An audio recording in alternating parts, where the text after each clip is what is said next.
Today I have a warning on coffee. You know how we all have our coffee in the morning? Well, look at this. Keep your windows and your doors shut because the hummingbirds are coming for your coffee. But they're coming for more than your coffee. Look at this.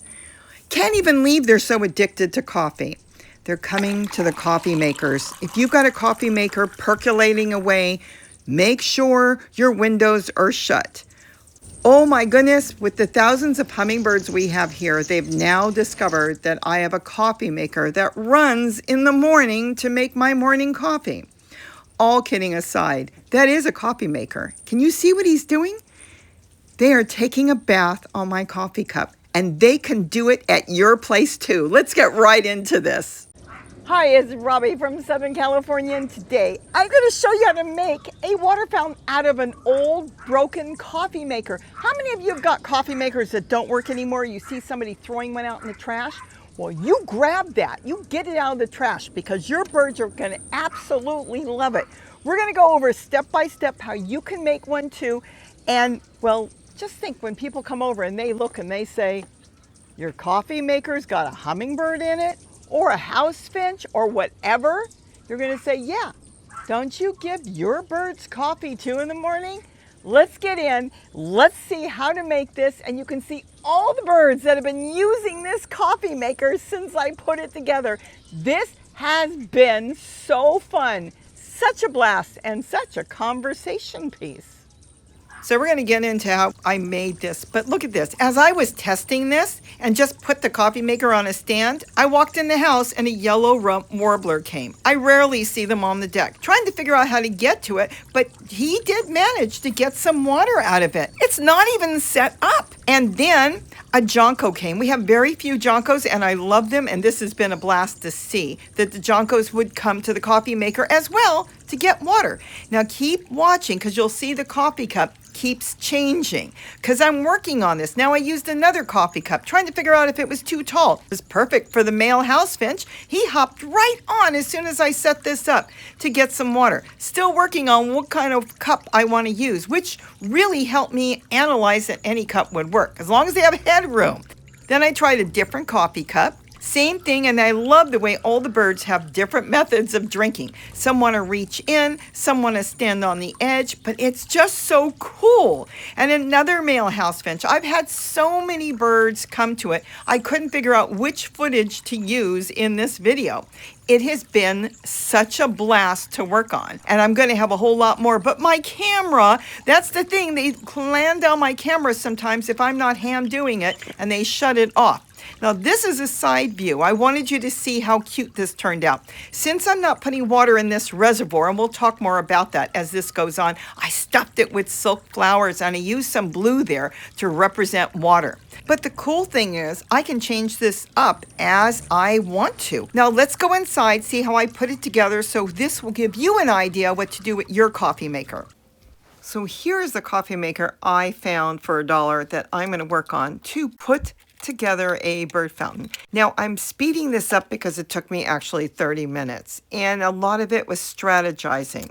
I did look into taking it apart, but if I take it apart, there was a chance it may not go back together completely and it would have to snap shut. That means taking all the guts out and everything. So I decided to do it this way using my soldering iron, and I'm using my power station there, my flash fish. And this way I have electricity at my hands no matter where I am. Now what I'm doing is I'm trying to locate a place where I can put that tubing I've got, that flexible tubing. You can get it at any hardware store or aquarium store, but it's got to guide through and not get pinched. In other words, you can't fold it. It's got to have a complete curve. So you've got to be really careful working with this because you know there's sharp parts in there and you don't want to tear the tubing or your skin while you're working.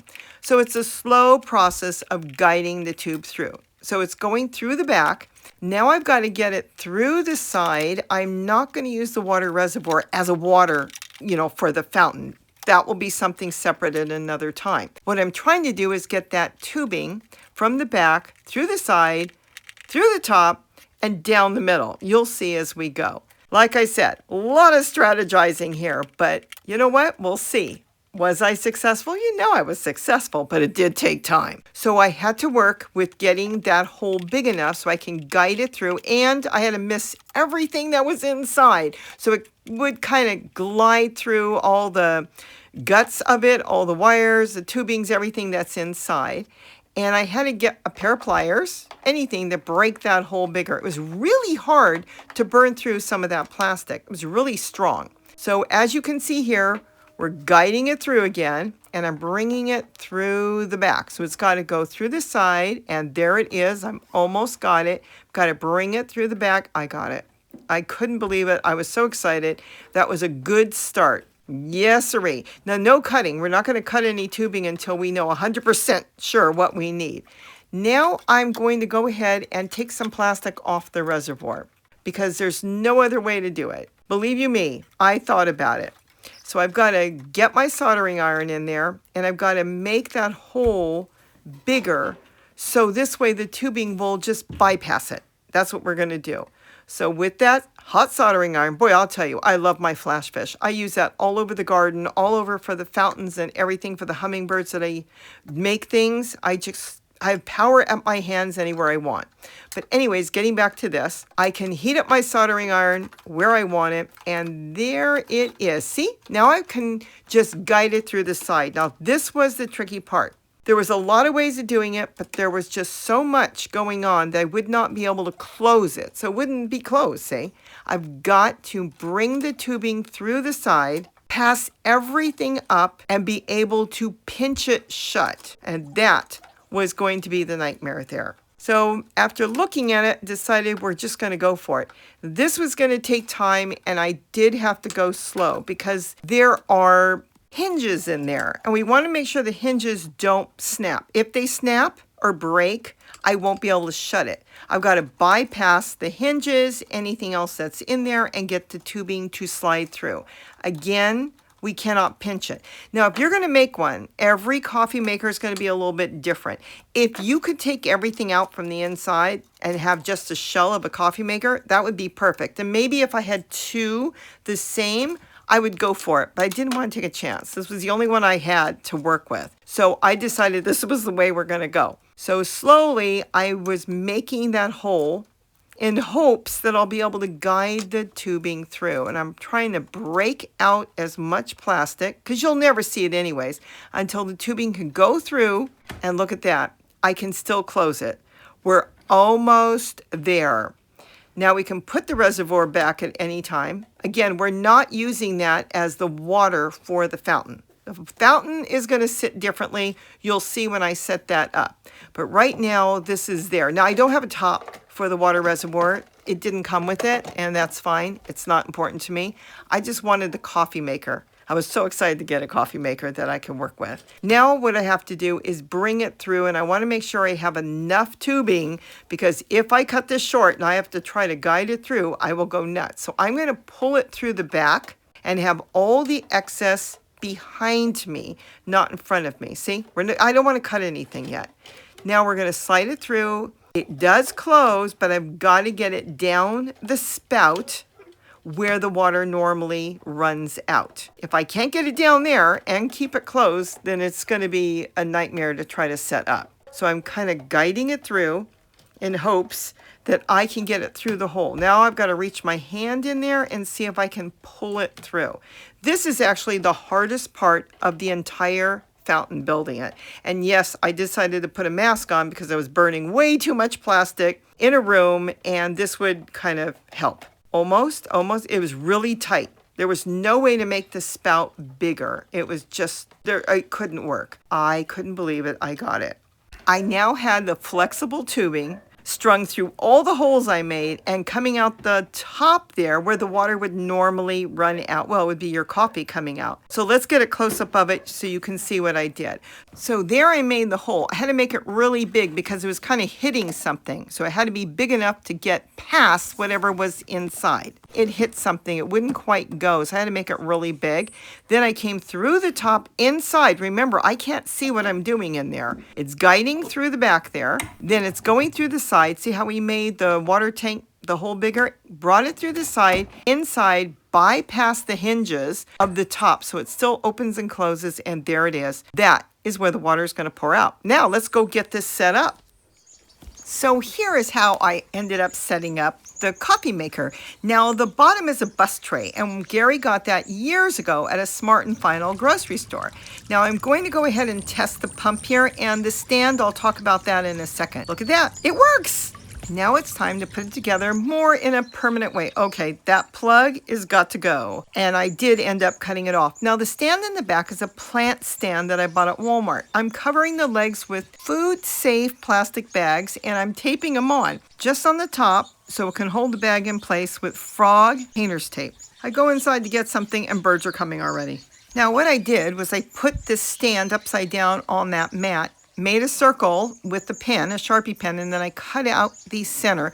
This way the coffee maker can sit directly on the stand and it will be level. Now I'm just decorating it with some silk flowers and plastic flowers because I don't have a top for the water reservoir, and I thought it would give it a little color. Now all the experimenting started with the different coffee mugs. Notice I'm using rocks. I love using rocks because birds know rocks. It's around ponds and lakes, and that's where they go. And you know what? It didn't matter what the coffee mug looked like, but the rocks made the difference. And look at this. But I did see one other thing I wasn't happy with. The black background on the coffee maker. You can see the hummingbird, but you almost lose it. So after watching and gazing at this beautiful little hummingbird taking a bath in my coffee maker fountain, which I have never made before. Fountains, yes, but never one out of a coffee maker. I decided that pretty soon I was going to go ahead and change the background. See how it's black? And then again here, another coffee mug. Still trying to figure out what coffee mug I want to use. But I ended up with this coffee mug, and all the birds love it. And see, I just put a piece of placemat in the back, just cut it out and pushed it there. And now I think you can see the birds better because it's lighter. I'm not sure. I still could end up changing it up later. But look at that. Now I did make an insert for the cup, and I'll put that on the end if you want. It wasn't necessary, but I made it for the cup so the hummingbirds can grip better. And this way they don't slip around. Is that not cute? What do you think? Oh my goodness. But all the birds love the coffee maker. And isn't that something unique and different? Now you know what to do with that broken coffee maker. And I've had so many different hummingbirds come to it. They come to it starting early in the morning, all day, and they really enjoy themselves in there. And think about it, they're actually protected from predators. It's kind of like a private spa. So this has been so fun to put together, and I plan on doing more. The hummingbirds come in. Now, really, there's no room for more than one. So I want to look at this and see if I can do something with it later. Maybe that bigger cup that I've got. But here, the birds absolutely adore it. They sit on top, use it as a perch. They're so comfortable with it. It protects them when they come in underneath. And look, I had them all over it before I even set it up. And as you can see, I did change the background a little bit because I wanted to see the birds. I want you to look to the right because this is why I love having birds in my garden. The junco, see what he's doing? Look at that. Catching flies and bugs. I love having birds in our garden. This is why we use no pesticides. And then the white crowns have come in. All the birds here are actually using it. I will show you exactly how I made the insert. You don't really need it because you've already seen they will land on a coffee cup. But just in case one of you, or some of you I should say, want to make this perch-like insert, I will go inside and show you that. I hope you enjoyed this. Leave your comments and let's go in and do that. With that, have a wonderful day and don't forget to eat what you grow. Bye-bye. Here is the insert I made. I will say I found this not necessary, but I kind of personally like it. I took a plain old drinking cup and with a Sharpie, I went and made an edge so I know where to cut it, a line. Now I took a little tiny scissors and I cut it just a little bit bigger so it's gonna sit proud on top. In other words, just above the rim of the coffee cup. Now what I did was I went ahead, see how it sits there? And I use diamond glaze. You could use any type of resin, even aquarium sealer, something that's waterproof and non-toxic. Whatever you want. This is a jewelry glaze I've got. And I lightly coated the top, the rim of the cup, all the way around with this resin. Now what I'm going to do here is make a perch for the hummingbirds. Again, I found that they'll use it without, but this is a personal preference of mine. Once I get the resin on, I'm going to dip it in that bowl that has plain old sand, like beach sand, aquarium sand, whatever you want. And I'm going to dip it really good. You can also make 2 coats of it once it dries, and it's going to create a perch. And it's going to be rough, so when they land on it, they can get a good grip, but you're going to wait till it's completely dry and then rinse it good, and then that's it. And now you've got an insert that's got a perch for the hummingbirds. Again, really may not be necessary, but I just want to make it easier for them to land on. I'll be reading through your comments. I hope you can give me some more ideas and tell me what you think. I'm very anxious to see what you have to say on this. Bye-bye.